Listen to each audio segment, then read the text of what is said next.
आप सभी विद्यार्थियों का एक बार फिर से अभिवादन।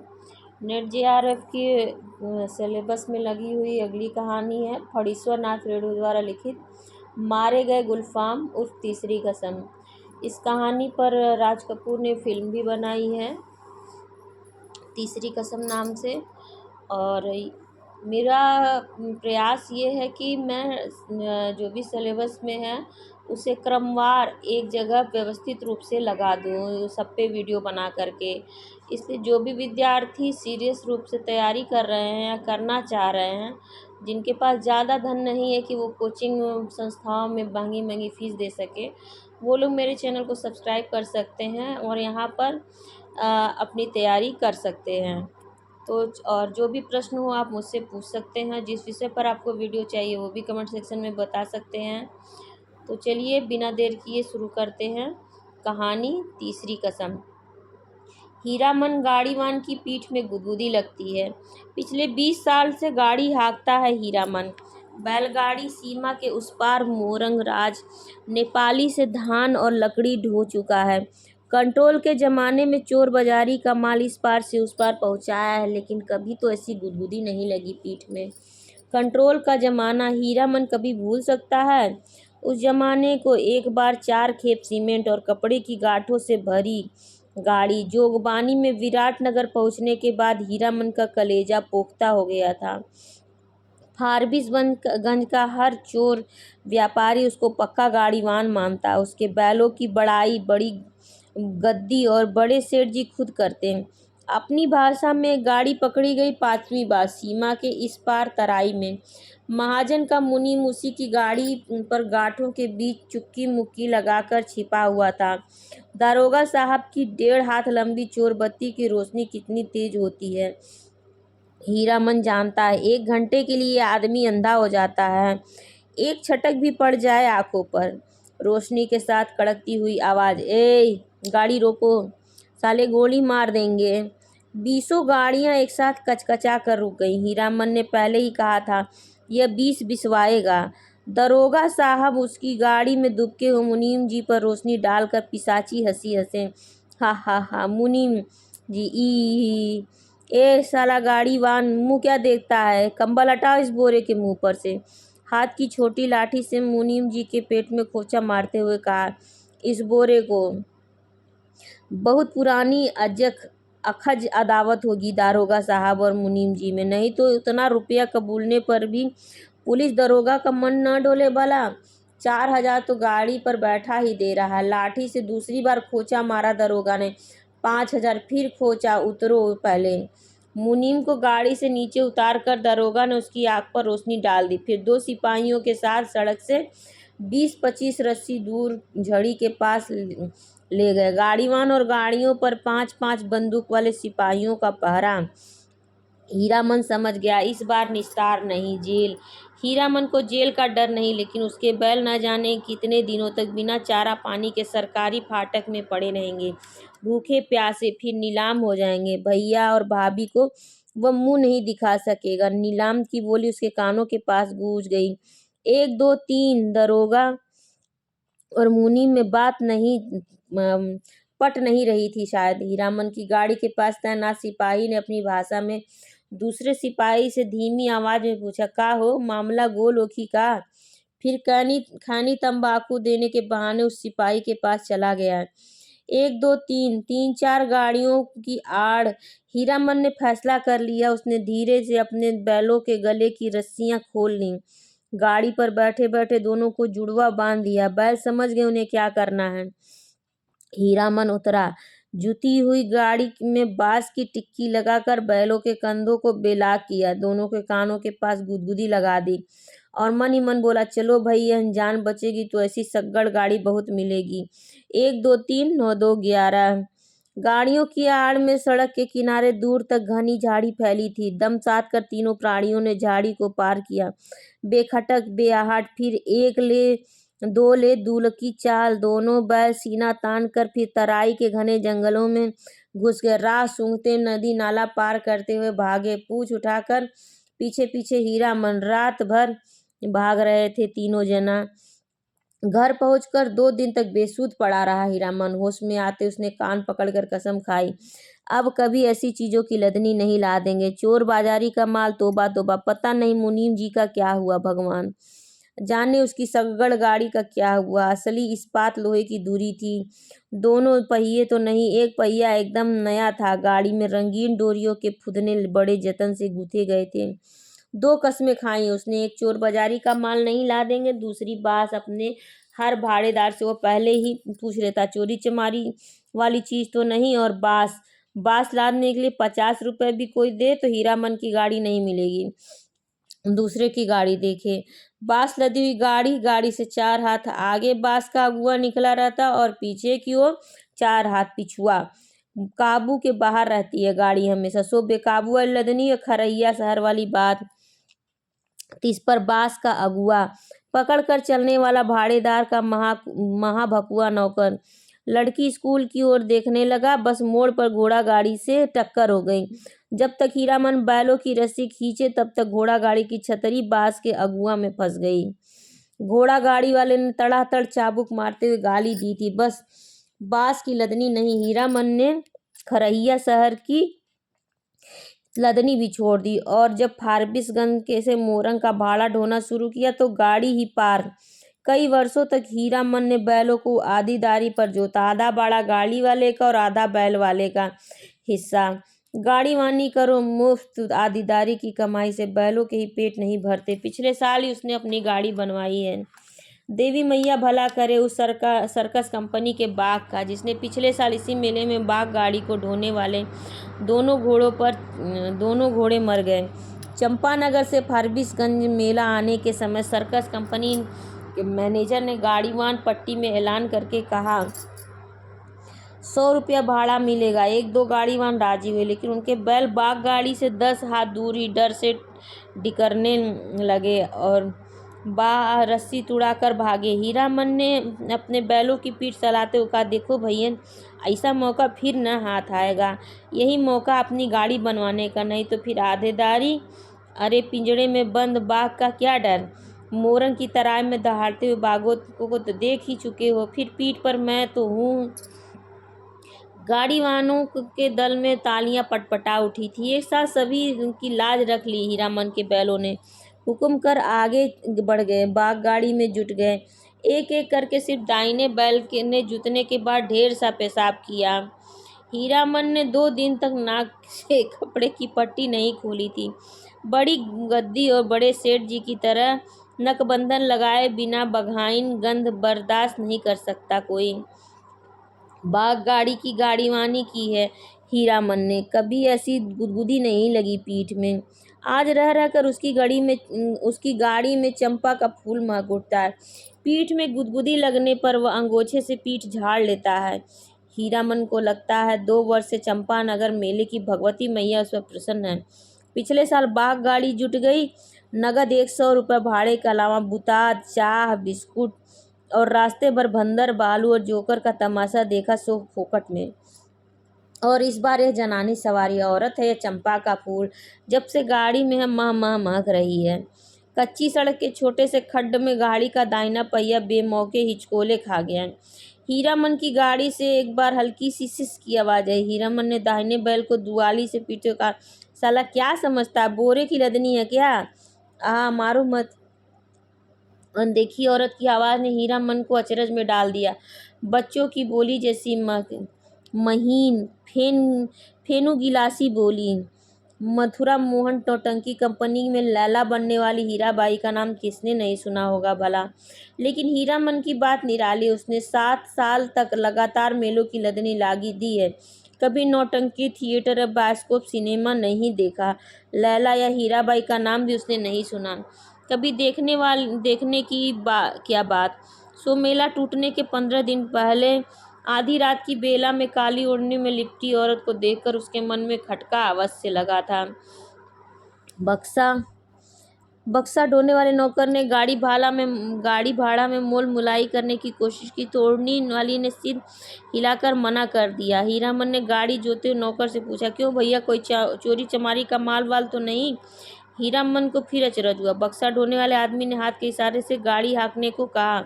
और अंधेरे में गायब हो गया।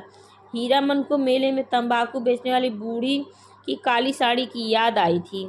ऐसे में कोई क्या गाड़ी है कि एक तो पीठ में गुदगुदी लग रही है, दूसरे रह रह कर चंपा का फूल खिला जाता है उसकी गाड़ी में। बैलों को डांटे तो इस बिस करने लगती है, इसकी सवारी उसकी सवारी। औरत अकेली, तंबाकू बेचने वाली बूढ़ी नहीं। आवाज़ सुनने के बाद वह बार बार मुड़कर टप्पर में एक नज़र डाल देता है, अंगोछे से पीठ झाड़ता है। भगवान जाने क्या लिखा है इस बार उसकी किस्मत में। गाड़ी जब पूरब की ओर मुड़ी, एक टुकड़ा चांदनी उसकी गाड़ी में समा गई। सवारी की नाक पर एक जुगनू जगमगा उठा। हीरामन को सब कुछ रहस्यमय, अद्भुत, अजगुत अजगुत लग रहा है। सामने चंपानगर से सिंधिया गांव तक फैला हुआ मैदान, कहीं डाकिन पिशाचिन तो नहीं। हीरामन की सवारी ने करवट ली, चांदनी पूरे मुखड़े पर पड़ी तो हीरामन चीखते हुए रुक गया। अरे बाप, ये तो परी है। परी की आंखें खुल गई। हीरामन ने सामने सड़क की ओर मुंह कर लिया, बैलों को टिटकारी दी। वह जीभ को तालू से सटाकर टिक टिक आवाज निकालता है। हीरामन की जीभ न जाने कब से सूख कर लकड़ी जैसी हो गई थी। भैया तुम्हारा नाम क्या है? हूबहू फेनू गिलास। हीरामन के रोम रोम बज उठे, मुंह से बोली नहीं निकली। उसके दोनों बैलों के भी कान खड़े करके इस बोली को परखते हैं। मेरा नाम हीरामन है। उसकी सवारी मुस्कुराती है, मुस्कुराहट में खुशबू है। तब तो मीता कहूँगी, भैया नहीं, मेरा नाम भी हीरा है। इस हीरामन को प्रतीत नहीं, मर्द और औरत के नाम में फर्क होता है। हाँ जी, मेरा नाम भी हीराबाई है। कहा हीरामन और हीराबाई बहुत फर्क है। हीरामन ने अपने बैलों को जिगड़ी दी। कान चुनिया कर गप सुनने से ही 30 कोस मंजिल कटेगी क्या? इस बार नाटे के पेट में शैतानी भरी है। हीरामन ने बाएं बैल को दुआली की हल्की झड़प दी। मारो मत, धीरे धीरे चलने दो, जल्दी क्या है? हीरामन के सामने सवाल उपस्थित हुआ। वह क्या कहकर गप करे हीराबाई से? तोहे कहे या आहा? उसकी भाषा में बड़ों को आहा अर्थात आप कहकर संबोधित किया जाता है। कचराही बोली में 2-4 सवाल जवाब चल सकता है। दिल खोल गप तो गांव की बोली में ही की जा सकती है किसी से। असिन कार्तिक के भोर में छा जाने वाले कुहासे से हीरामन को पुरानी चिढ़ है। बहुत बार वह सड़क भूलकर भटक चुका, किंतु आज के भोर के इस घने कुहासे में भी वह मगन है। नदी के किनारे घन खेतों से होते हुए धान के पौधों की पवनिया गंध आती है। पर्व पावन के दिन गांव में ऐसी सुगंध फैली रहती है। उसकी गाड़ी में फिर चंपा का फूल खिला, उस फूल में एक परी बैठी है, जय भगवती। हीरामन ने आँख की कनखियों से देखा। उसकी सवारी मीता हीराबाई की आंखें गुजुर गुजुर उसको हेर रही हैं। हीरामन के मन में कोई अजानी रागनी बज उठी, सारी देह सिरसिरा रही है। बोला, बैल को मारते हैं तो आपको बहुत बुरा लगता है? हीराबाई ने परख लिया, हीरामन सचमुच हीरा है। 40 साल का हट्टा कट्टा काला कलूटा देहाती नौजवान, अपनी गाड़ी और अपने बैलों के सिवा दुनिया की किसी और बात में विशेष दिलचस्पी नहीं लेता। घर में बड़ा भाई है, खेती करता है, बाल बच्चे वाला आदमी है। हीरामन भाई से बढ़कर भाभी की इज्जत करता है, भाभी से डरता भी है। हीरामन की भी शादी हुई थी बचपन में ही, गौने के पहले ही दुल्हन मर गई। हीरामन को अपनी दुल्हन का चेहरा याद नहीं। दूसरी शादी न करके के अनेक कारण। भाभी की जिद है, कुमारी लड़की से ही हीरामन की शादी करवाएगी। कुंवारी का मतलब हुआ 5-7 साल की लड़की। कौन मानता है श्रद्धा कानून? कोई लड़की वाला 2 ब्याहों को अपनी लड़की गरज में पड़ने पर ही दे सकता है। भाभी उसकी 3 सत्य करके बैठी है, सो बैठी है। भाभी के आगे भैया की भी नहीं चलती। जब हीरामन ने तय कर लिया है शादी नहीं करेगा, कौन बलाए मोल लेने जाए ब्याह करके? फिर गाड़ी वानी क्या करेगा? और कोई सब कुछ छूट जाए, गाड़ी वानी नहीं छोड़ सकता हीरामन। हीराबाई ने हीरामन के जैसा निश्चल आदमी बहुत कम देखा। पूछा, आपका घर कौन जिला में पड़ता है? कानपुर। नाम सुनते ही उसकी हंसी छूटी तो बैल भड़क उठे। हीरामन हंसते समय सिर नीचा कर लेता है। हंसी बंद होने पर उसने कहा, वाह रे कानपुर, तब तो नागपुर भी होगा। और जब हीराबाई ने कहा नागपुर भी है तो हंसते हंसते दोहरा हो गया, वाह रे दुनिया, क्या क्या नाम होता है, कानपुर, नागपुर। हीरामन ने हीराबाई के कान के फूल को गौर से देखा। नाक की नकछवी के नग देखकर सिया उठा, लहू की बूंद। हीरामन ने हीराबाई का नाम नहीं सुना। कभी नौटंकी कंपनी की औरत को बाई जी नहीं समझता है। कंपनी में काम करने वाली औरतों को देख चुका। सर्कस कंपनी की मालकिन अपने दोनों जवान बेटियों के साथ बाघ गाड़ी के पास आती थी। बाघ को चारा पानी देती थी, प्यार भी करती थी खूब। हीरामन के बैलों को भी डबल रोटी बिस्कुट खिलाया था बड़ी बेटी ने। हीरामन होशियार है। कुहासा छटते ही अपनी चादर से टप्पर में पर्दा कर दिया। बस 2 घंटा, उसके बाद रास्ता चलना मुश्किल है। कार्तिक की सुबह की धूल आप बर्दाश्त न कर सकिएगा। कजरी नदी के किनारे तेछिया तेगछिया के पास गाड़ी लगा देंगे। दोपहरिया कट कर सामने से आती गाड़ी को दूर से देखकर वह सतर्क हो गया। लीक और बैलों का ध्यान लगाकर बैठ गया। राह काटते हुए गाड़ीगान ने पूछा, मेला छूट रहा है क्या भाई? हीरामन ने जवाब दिया, मेले की बात नहीं जानता। उसकी गाड़ी पर बिदारगी न है, ससुराल जाती हुई लड़की है। न जाने किस गांव का नाम बता दिया हीरामन ने। छतापुरा, पचीरा कहाँ है? कहीं हो, कह ले। यह लेकर आप क्या करिएगा? हीरामन अपनी चतुराई पर हंसता। पर्दा डाल देने पर भी पीठ में गुदगुदी लगती है। हीरामन पर्दे के छेद से देखता। हीराबाई एक दियासलाई की डिब्बी के बराबर आईने में अपने दांत देख रही है। मदनपुर मेले में एक बार बैलों को नन्ही चित्ती कौड़ियों की माला खरीद दी थी हीरामन ने। छोटी छोटी नन्ही नन्ही कौड़ियों की पात। तेगछिया के तीनों पेड़ दूर से ही दिखलाई पड़ते हैं। हीरामन ने पर्दे को जरा सरकाते हुए कहा, देखिए यही है तेगछिया। 2 पेड़, जटा मासी बड़, और एक उस फूल का क्या नाम है? आपके कुर्ते पर जैसा फूल छपा है वैसा ही, खूब महकता है। 2 कुछ दूर तक गंध जाती है। उस फूल को खमीरा तंबाकू में डालकर पीते भी हैं लोग। और उस अमराई की आड़ से कई मकान दिखाई पड़ते हैं। वहाँ कोई गांव है या मंदिर? हीरामन ने बीड़ी सुलगाने से पहले पूछा, बीड़ी पिए आपको गंध तो नहीं लगेगी? वही नाम लगर ड्योढ़ी, जिस राजा के मेले से हम लोग आ रहे हैं उसी का दियाद गोतिया है। जा रे जमाना। हीरामन ने जा रे जमाना कहकर बात को चाशनी में डाल दिया। हीराबाई ने टप्पर के पर्दे को तिरछे खोल दिया। हीराबाई की दंत पंक्ति, कौन जमाना? ठुड्डी पर हाथ रखकर साग्रह बोली, नाम लगर ड्योढ़ी का जमाना क्या था? क्या से क्या हो गया? हीरामन गप रसाने का भेद जानता है। हीराबाई बोली, तुमने देखा था वह जमाना? देखा नहीं, सुना है। राज कैसे गया? बड़ी हैफ वाली कहानी है। सुनते घर में देवता ने जन्म ले लिया। कहिए भला, देवता आखिर देवता है या नहीं? इंद्रासन छोड़कर मृत्यु भुवन में जन्म ले ले तो उसका तेज कैसे संभाल सकता है? कोई सूरजमुखी फूल की तरह माथे के पास तेज खिला रहता है, लेकिन नज़र का फेर किसी ने नहीं पहचाना। एक बार उपैलन में लाट साहब मैं लाटनी के हवा गाड़ी से आए थे। लाट ने भी नहीं पहचाना। आखिर लटनी ने सूरजमुखी तेज देखकर बोली उठी, ए मैन राजा साहब सुनो, यह आदमी का बच्चा नहीं है, देवता है।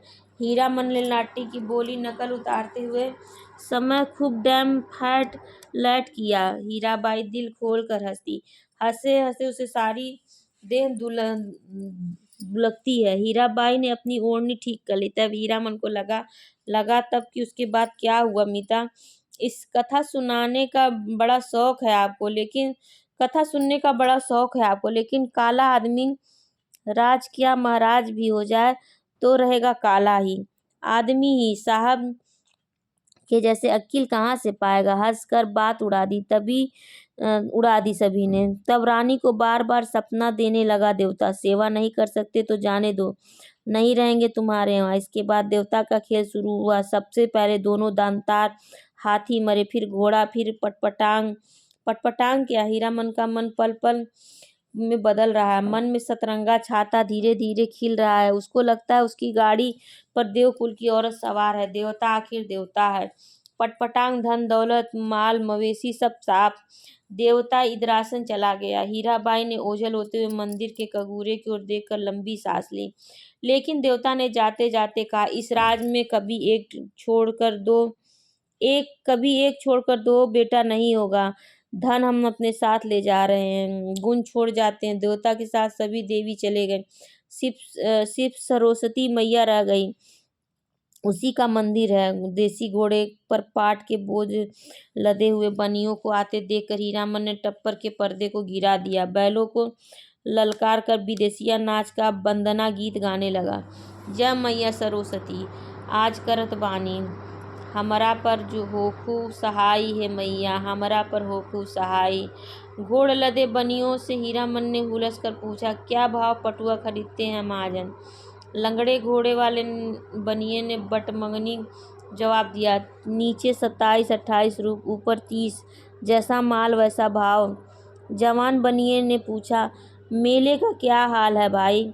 कौन नौटंकी कंपनी का खेल हो रहा है, रौता कंपनी या मधुरा मोहन? मेले का हाल मेवालाल जाने। हीरामन ने फिर छतापुर पचीरा का नाम लिया। सूरज 2 बास ऊपर आ गया था। हीरामन अपने बैलों से बात करने लगा, एक कोस जमीन, जरा दम बांध कर चलो, प्यास की बेला हो गई न? याद है उस पर तेगछिया के पास सर्कस कंपनी के जोकर और बंदर नाचने वाला साहब में झगड़ा हो गया था। जोकरवा ठीक बंदर की तरह दांत की टिटिया कर क्रिकियाने लगा था।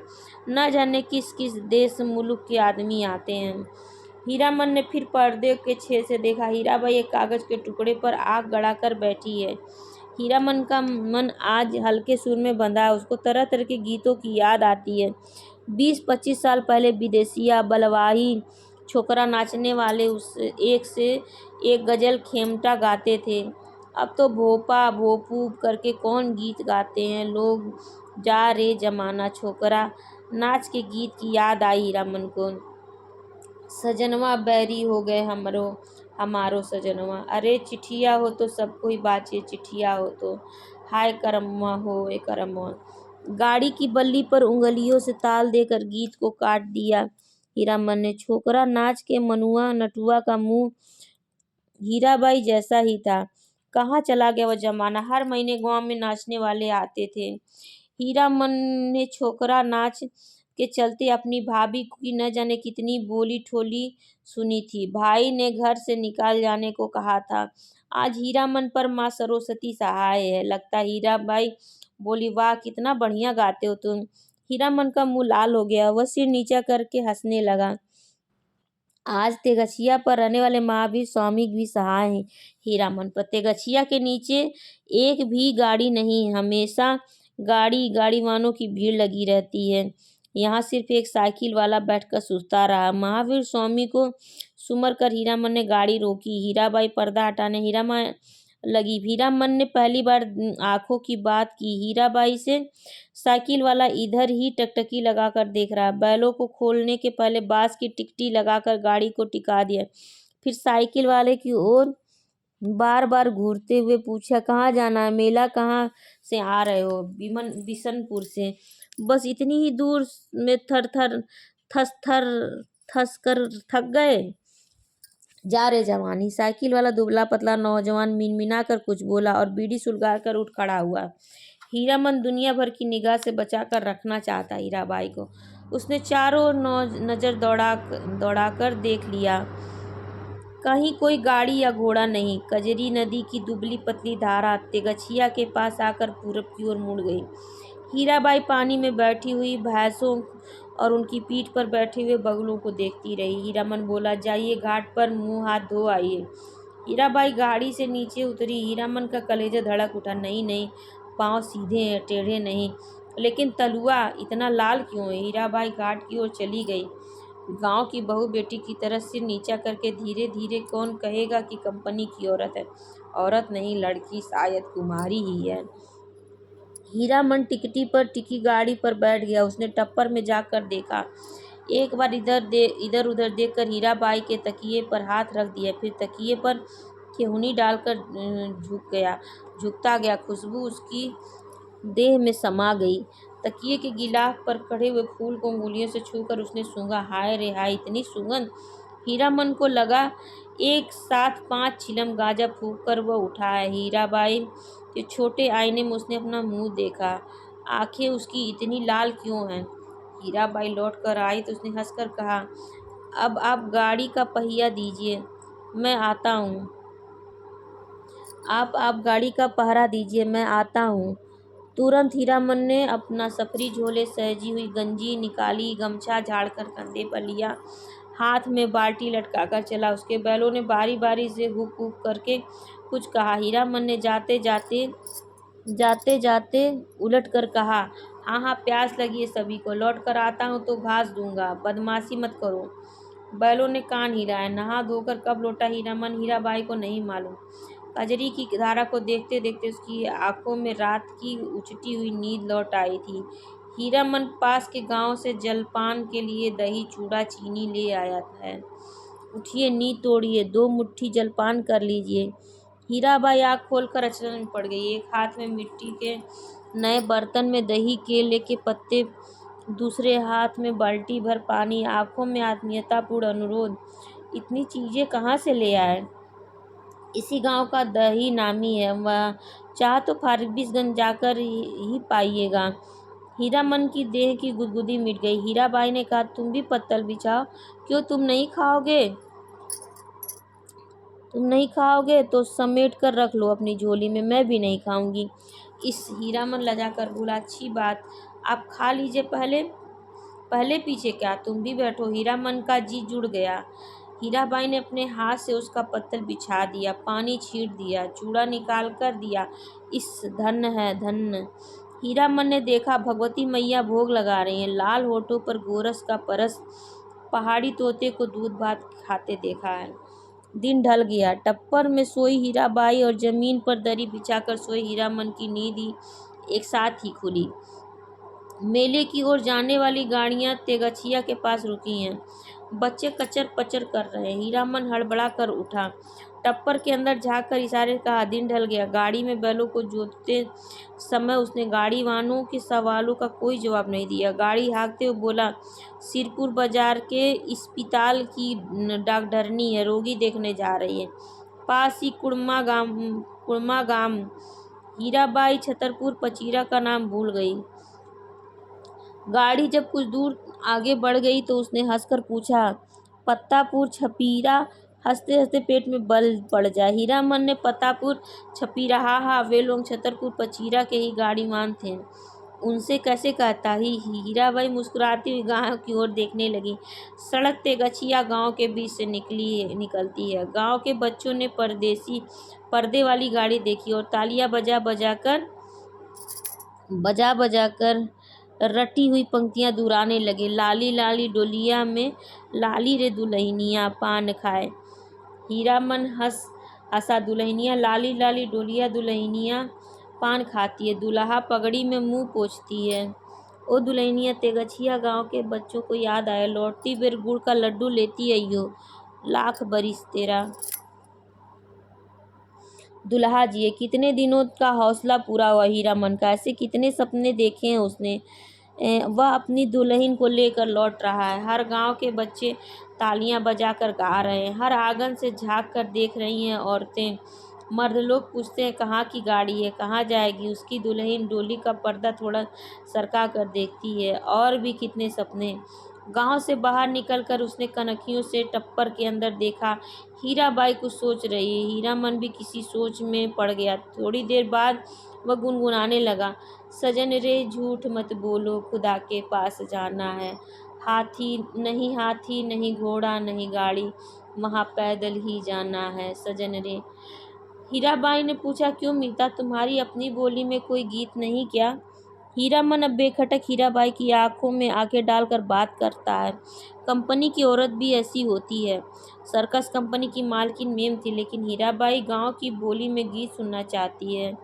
वह खुलकर मुस्कुराया। गांव की बोली में आप समझिएगा? हीराबाई ने गर्दन हिलाई। कान के झुमके हिल गए।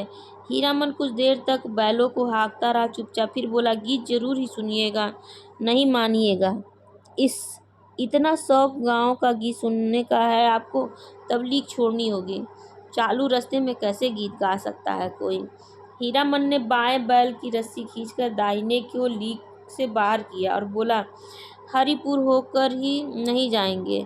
तब चालू लीक को काटते देखकर हीरामन की गाड़ी के पीछे वाले गाड़ीवान ने चिल्लाकर पूछा, काहे हो गाड़ीवान, लीक छोड़कर बेलीक उधर कहाँ उधर। हीरामन ने हवा में दुआली घुमाते हुए जवाब दिया, कहाँ है बेली की, वह सड़क नननपुर तो नहीं जाएगी। फिर उसने आप बड़बड़ा, इस मुल्क के लोगों की यही आदत बुरी है, राह चलते एक सोजीरा करेंगे। अरे भाई तुमको जाना है जाओ, देहाती भुच्च सब। नननपुर की सड़क पर गाड़ी लाकर हीरामन ने बैलों की रस्सी ढीली कर दी। बैलों ने दुल की चाल छोड़कर कदम चाल पकड़ी। हीराबाई ने देखा, सचमुच नननपुर की सड़क बड़ी सूनी है। हीरामन उसकी आंखों की बोली समझता, घबराने की बात नहीं, ये सड़क भी फारबिसगंज जाएगी। राह घाट के लोग बहुत अच्छे हैं, एक घड़ी रात तक हम लोग पहुंच जाएंगे। हीराबाई को फारबिसगंज पहुंचने की जल्दी नहीं। हीरामन पर उसको इतना भरोसा हो गया है कि डर भय की कोई बात नहीं उठती। मन में हीरामन ने पहले जी भर मुस्कुरा लिया और गीत गाए। वह वाह, हीराबाई को गीत और कथा दोनों का शौक है। इस महुआ घटवारिन, वह बोला, अच्छा अब आपको इतना शौक है तो सुनिए महुआ घटवारिन का गीत। इसमें गीत भी है, कथा भी है। कितनों दिनों बाद भगवती ने यह हौसला भी पूरा कर दिया। जय भगवती, आज हीरामन अपने मन को खलास कर लेगा। वह हीराबाई की थमी हुई मुस्कुराहट को देखता है। सुनिए, आज भी परमार नदी में महुआ घटवारिन के कई पुराने घाट हैं।